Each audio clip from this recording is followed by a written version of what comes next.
Hello, welcome back for another book review. Today we are talking about this one. So this is Manifestation Magic, 21 Ritual Spells and Amulets for Abundance, Prosperity, and Wealth. I have no idea how to say this author's name, but it's on the title of the video and you just saw it, so it's by this guy. So this book was such a solid, middle of the ground, 3-star for me. And a lot of this, I think, is just personal preference. Some authors you're just not gonna jive with, and that's okay. I didn't, like, there wasn't anything in particular, like, it wasn't horribly written. I didn't like it. And, like, the information was okay. It's definitely more, like, intermediate than beginner, because a lot of stuff isn't explained. And so it's more so leaning into, like, that intermediate category where, you know, some stuff, he kind of explains a few things, but you definitely need some background knowledge before you would jump into this. But overall, just, you know, nothing really revolutionary to it. It's alright. And some people might really enjoy his writing style. Again, I think it just comes down to personal preference. I tend to like certain way things are written, and I do think some of this might be because English, I think, is a second language.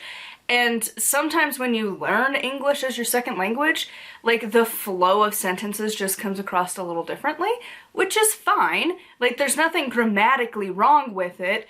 It just doesn't flow as nicely as some of the other books that I've read.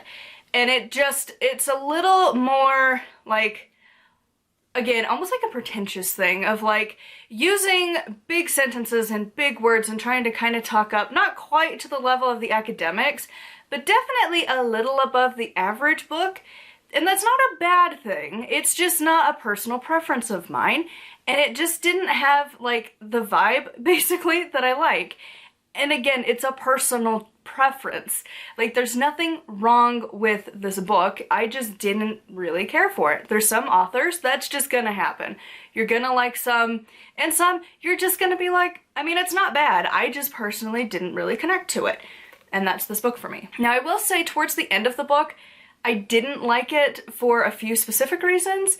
He really pushes this idea of, like, again, as with most books, consent, just chuck that out the window. Because basically, he pushes this idea that if your intention is good, it's fine to cast a spell on others, and I'm not a huge fan of that. And, like, it's just one of those things that, for the most part, I think there are very few situations where it's appropriate to do magic on another person. And not even just, like, magic of, like, keeping somebody away from you, but, like, and, like, protecting your space. Because I feel like that is kind of part of more of, like, the defensive magic of, like, if you come near me, cause and effect, okay? You got in my bubble, go away. But this is, like, it's fine if you want to do, like, a healing spell on person, because it's fine, just do it. It's okay, it's for good intentions. And it's like, no, consent is key. And it's not even like the spell would be on, like, a spouse or a family member that would be benefiting you and them. It's just, like, random people of, like, well, I think they need this, so I'm gonna do it. I don't like that energy. I don't like when people do that. I think it's a little inappropriate. But again, overall, this book isn't too terrible. One thing that did do an immediate irk for me of, like, losing a star for that right off the bat. And I think this is a personal pet peeve, and I might have a slightly different viewpoint specifically than a lot of people, but, like, as an author, like, you don't enter review spaces on your own work. It's fine to be, like, to review books and write books, but the reviews of your books are not a space for you. You have done your work with that, and you step out. It's now for the readers and their community. And yeah, he published a review of his own book, and it's like, I talked to, like, some other people about it, and they're like, well, it's fine, like, he's just excited about it. I'm like, but it's just, like, no. And I've been trying to think of the right word for it, and I know there is a word for it, but it does not come to mind. But I know there is a word that exists for, like, the exact feeling that I'm feeling. It's, like, it's just not appropriate.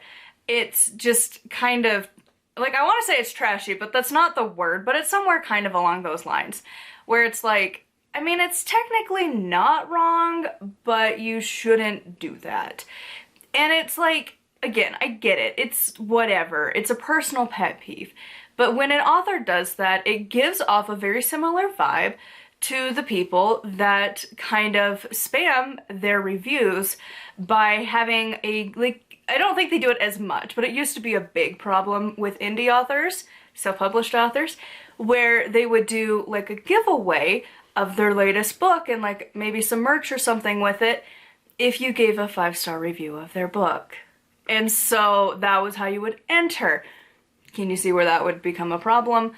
It kind of gives that same vibe. You're skewing the numbers, and I mean, there's not that many reviews of this book, to be honest, but it's just like, it's, I don't know, I guess like tacky maybe? Again, I feel like there's a word for it, I don't know what the word would be, but I don't know. It definitely was like, okay, no. And it's not a big deal, but it did kind of bother me a little bit of like, but this is a space for the reviewers. You, the author, should not be reviewing your own book. Because, like, of course you're gonna give it a 5-star. You wrote it. And, like, I don't know. It just bothered me a lot. And I was like, nope, this is not, it's just, I don't know. It's just a personal pet peeve. And again, like, I have not seen that from a lot of the other authors. So when I do stumble across that, it's like, oh no. It's, again, same vibes as the ones who would encourage people to go do reviews just to get the numbers to go up. And it just, I don't know, it bothered me, so that immediately lost it a star. Because I've kind of gotten to the habit of, like, I'll read, like, half the book and then start looking at reviews, and I found that and I was like, oh, well, that's just going down right off the bat, because nope. And again, it's a personal preference. That's why this book is still so middle of the road for me. It's not terrible. It's just that combined with the whole, it's fine if you have good intentions thing, don't love that. And then, I don't know, the tone just didn't really sit well. It's not that it's a bad book. Again, I think it's fine. Like, the information's not terrible, just, it wasn't it for me. So anyways, I would love to hear your thoughts on this one in the comments down below. Also, your thoughts on authors entering into review spaces of their own books. I made that mistake once. I didn't actually interact with people other than, like, I used to, like, my little community I had at the time would be like, hey, I reviewed your books, and naturally I would, like, comment on their video. But other than that, and it's not like I had a big community, I think it was like 4 of us total. Like, there was not a lot. So, like, that, whatever. But, like, having authors entering into review spaces of, like, Goodreads, Amazon, whatever, and entering into those spaces as a reviewer, but they're the author of that book, I'm curious what people who aren't authors think on that topic. Huge thank you to my patrons. I'll have their names here on the screen. If you'd like support me and get access to exclusive content, it is patreon.com/nightwillowcrafts. If you'd like to follow along for all of my content, it is on my website /blog thing. If you'd like to follow along for everything that I'm doing, it is posted over there, as well as links to all of my books. Until next time, thank you so much for watching, and I'll see you all soon. Blessed be.